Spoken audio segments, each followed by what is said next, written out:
Iron-Hearted Violet. This is by Kelly Barnhill, as she is a Newbery Medal winning author. Stories can be dangerous, but sometimes they can save the world.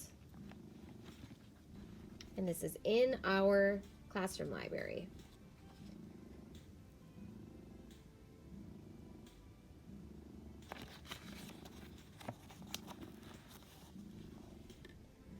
So we have a map.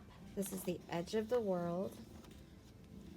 Dragon's Beard, Mountain Range, Eastern Desert, City of the Greater Sun, Castle and Capital City, Northern Mountains, the foothills of the northern edge of the Anduin Realms, Great River, the castle, Horston, the Western Ocean, to the west, the Island of Nations, Southern Plains, the Lesser River, Golden City, and the City of the Forgotten Moon.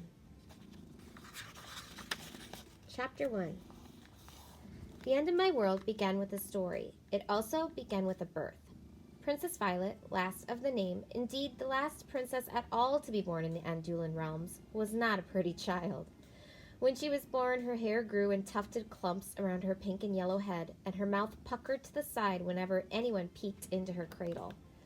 Her gaze was sharp, intelligent, and intense, leaving the visitor with the uncanny feeling that the royal infant was sizing him up, assessing his worth, and finding him wanting. She was the type of child whom a person wanted to impress. Interesting, yes. Intelligent, most certainly, but not a pretty child.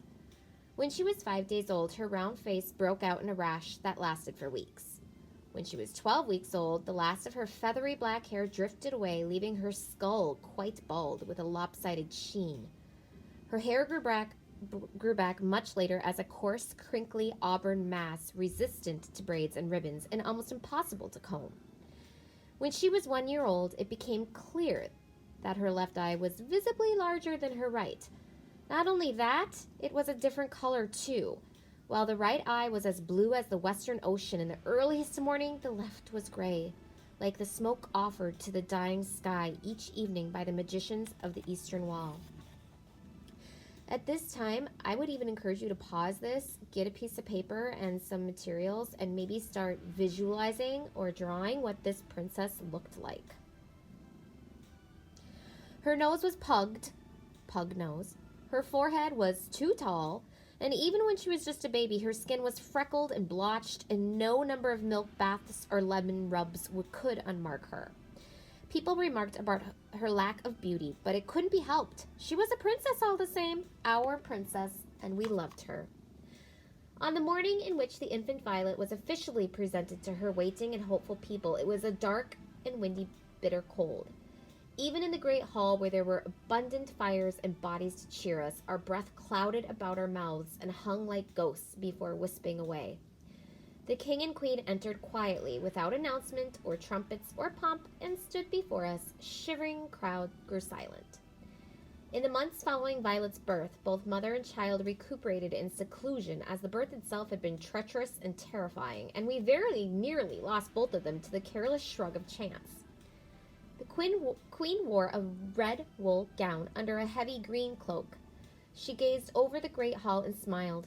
She was without a doubt a beautiful queen, black hair, black eyes, skin as luminous as amber, and a narrow gap between her straight white teeth, which we all knew was a sign of an open and honest heart. My beloved! Her voice was weak from her long months in bed, but we hung on to it desperately, every breathing soul among us. The snow has drifted heavily upon the northern wall of the castle, and despite our best efforts, a bitter wind probes its fingers into the cracks, scratching at the hearts of the best and bravest among us. We nodded. It had been a miserable winter, the most miserable in memory, and heartbreakingly long. We were well past the month in which the ice should have begun to recede and the world to thaw. People came in droves to the castle, seeking warmth, food, and shelter. As was the custom of our kingdom, none was ever turned away, and as a result, we all contented ourselves with less. Rest assured, my beautiful people, that though the cold has crusted and iced, Though the winds still blow bitterly and without mercy, here in the darkest winter, a violet blooms in the snow. And with that, she undid the top clasp of her heavy cloak and allowed it to fall to the ground. Underneath, a tiny creature was bound to her body with a measure of silk and a series of skillful knots. We saw the downy tufts of hair on the head of the new princess and those large, mismatched, intelligent eyes. Princess Violet. As I said, not a particularly pretty child, but a wonderful child who, despite the multitudes of present in the room, fixed her eyes on me, and on those tiny lips a flicker of a smile. There is chapter 2, which I'll read since it's short. Though both King Randall and Queen Rose longed for a large brood of happy children, alas, their hopes had been dashed. Each time the queen's womb swelled with joy and expectation, it ended in pain and sorrow, and Violet was her only child who lived. Indeed, Violet's very existence was something of a miracle. A miracle, shouted the citizens of the Andulen realms on the yearly holiday commemorating the princess's birth.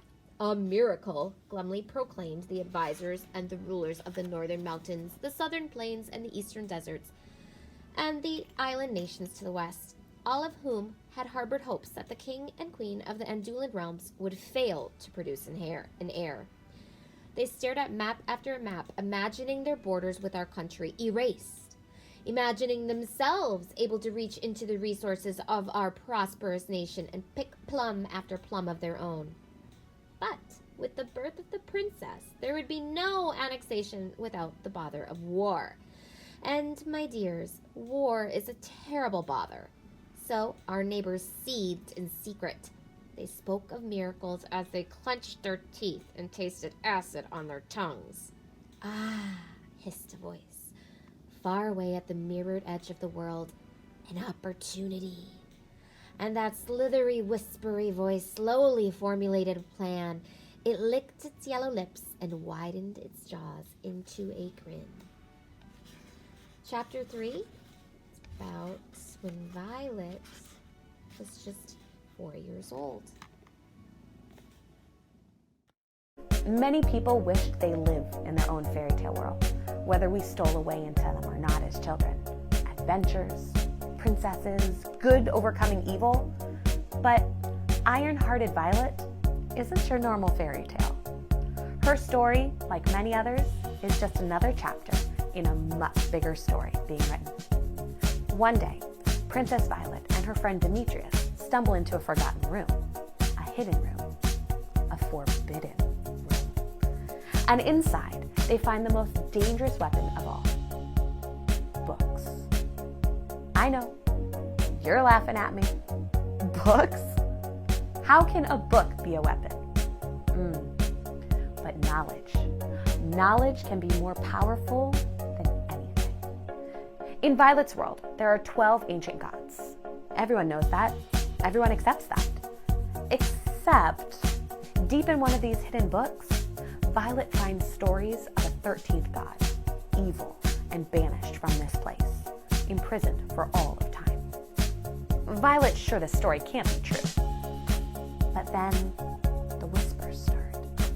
And now Violet may have the keys to set free a dangerous creature out into the very land that she loves.